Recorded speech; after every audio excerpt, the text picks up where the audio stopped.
Lukisan ini benar-benar mengaduk perasaan. Wanita cantik dan masih muda sedang dituntun dengan lembut menuju balok tataan pemenggal kepala. Matanya ditutup kain putih yang sebentar lagi akan berwarna merah. Di sebelahnya berdiri seorang algojelsu, padahal biasanya dia tampak garang. Tangan si jagal memegang kapak besar. Seandainya senjata itu dapat berbicara, akan menolak menjalankan fungsinya. Sementara itu, di latar belakang terdapat dua orang wanita meratap. Warna yang cenderung gelap semakin menambah rasa suram. Detailnya pada tiap bagian menyihir penonton untuk berlama-lama menikmati. Karpet empuk penopang tubuh ringkih itu berdampingan dengan balok kayu kokoh yang berpengalaman dengan leher para kurban terponis. Jerami siap menghisap cairan kental agar tidak merembet kemana-mana. Siapakah wanita cantik berbaju putih mewah yang menjadi pusat perhatian dalam lukisan ini? Rekan-rekan, bersama saya, Denny J, Content Creator Painting Explorer. Kita akan menyelami lukisan berjudul The Execution of Lady Jane Grey atau Hukuman buat Putri Jane Grey. Intrik politik, perebutan kekuasaan, dan pertikaian agama mewarnai drama kisah nyata ini. Seorang ratu yang memimpin Inggris hanya 9 hari.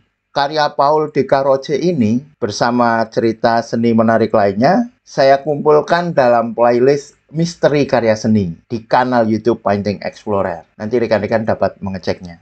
Dalam sejarah seni rupa, lukisan ini memiliki posisi unik. Jika dilihat dari kemampuannya untuk membangkitkan emosi, karya ini cenderung masuk aliran romantikisme. Namun jika dilihat dari tema sejarah yang tersusun secara sistematis dan digarap secara detail, lukisan ini ada pada mazhab neoklasikisme.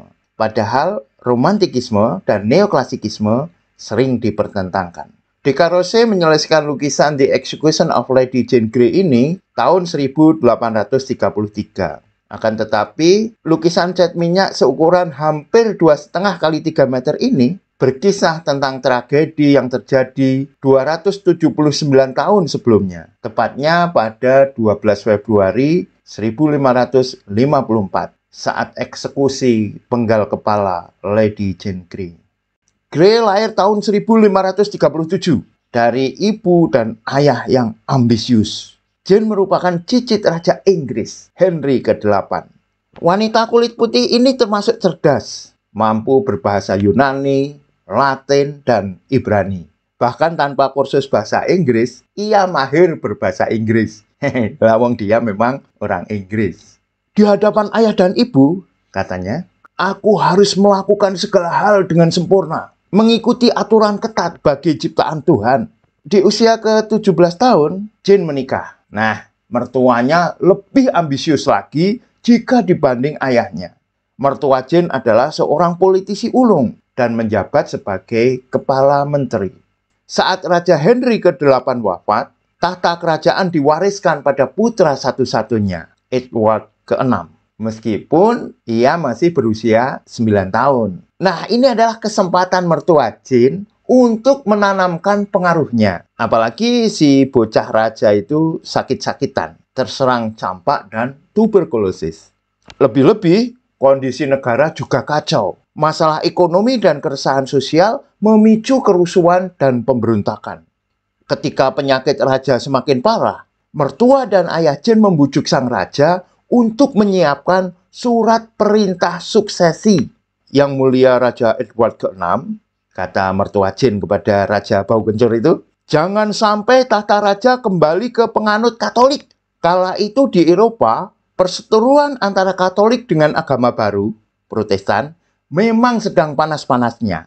Bahkan, menurut catatan Kompas ini, perang agama itu menelan lebih dari 8 juta orang. Lady Jane Grey yang beragama Protestan adalah orang yang paling pantas memegang tampuk kepemimpinan. Demikian mertua Jane menghembuskan tujuannya. Ayah Jane tentu saja memperkuat. Pion kesayangannya siap dipromosikan menjadi ratu. Sentimen agama membuat Raja Edward ke-6 setuju untuk mengangkat Lady Jane Grey yang beragama Protestan. Padahal, jika dilihat dari silsilah keluarga, Jane hanyalah sepupu. Keputusan itu tentu saja menyingkirkan Mary I yang menjadi pewaris sah kerajaan, karena ia adalah saudara perempuan Raja Edward ke-6. Mertua dan ayah Jane menyingkirkan jauh-jauh Mary Tudor. Demikian nama beken Mary I. Karena wanita itu beragama Katolik. Tentu saja alasan kuat lainnya adalah mereka ingin lebih berkuasa dengan menjadi mertua dan ayah seorang ratu. Ambisi berkuasa memang kerap membutakan. Jika ada peraturan yang menutup celah, maka peraturan itu yang diubah. Toh peraturan yang seperti itu sama-sama dibuat manusia. Mertua dan ayah Jane mengubah peraturan yang ada pada masa Raja Edward ke-6. Kelak di suatu negeri nih, ada juga peraturan MK yang diubah agar kekuasaan dapat terus lancar dipegangnya. Kembali ke Lady Jane Grey. Sebenarnya ia hanyalah boneka kekuasaan saja. Awalnya ia tidak tahu ambisi mertua dan ayahnya. Ketika Jane diberitahu bahwa ia akan menjadi ratu, jawaban polos diberikan. Mahkota bukan hak saya. Ini tidak menyenangkan saya. Mary adalah pewaris sah. Tetapi karena desakan dewan yang dikuasai mertua dan ayahnya, pada 10 Juli 1553, Jane menandatangani pengangkatan dirinya sebagai orang nomor 1 di kerajaan Inggris. Di sisi lain, Mary Tudor tidak terima. Ia menggerakkan pasukan, menangkap semua orang yang bersekongkol merampas haknya. Jane dijebloskan ke penjara pada hari ke-9 jabatannya sebagai Ratu Inggris di Menara London yang terkenal itu, gedung yang sama sebagai pusat pemerintahannya. Pengadilan Mary Tudor memutuskan bahwa Jane mendapatkan ganjaran mati. Jane sempat menyesali kelakuan mertuanya. Ia telah membawa keluargaku dalam bencana dan penderitaan yang sangat mengerikan karena ambisinya yang berlebihan.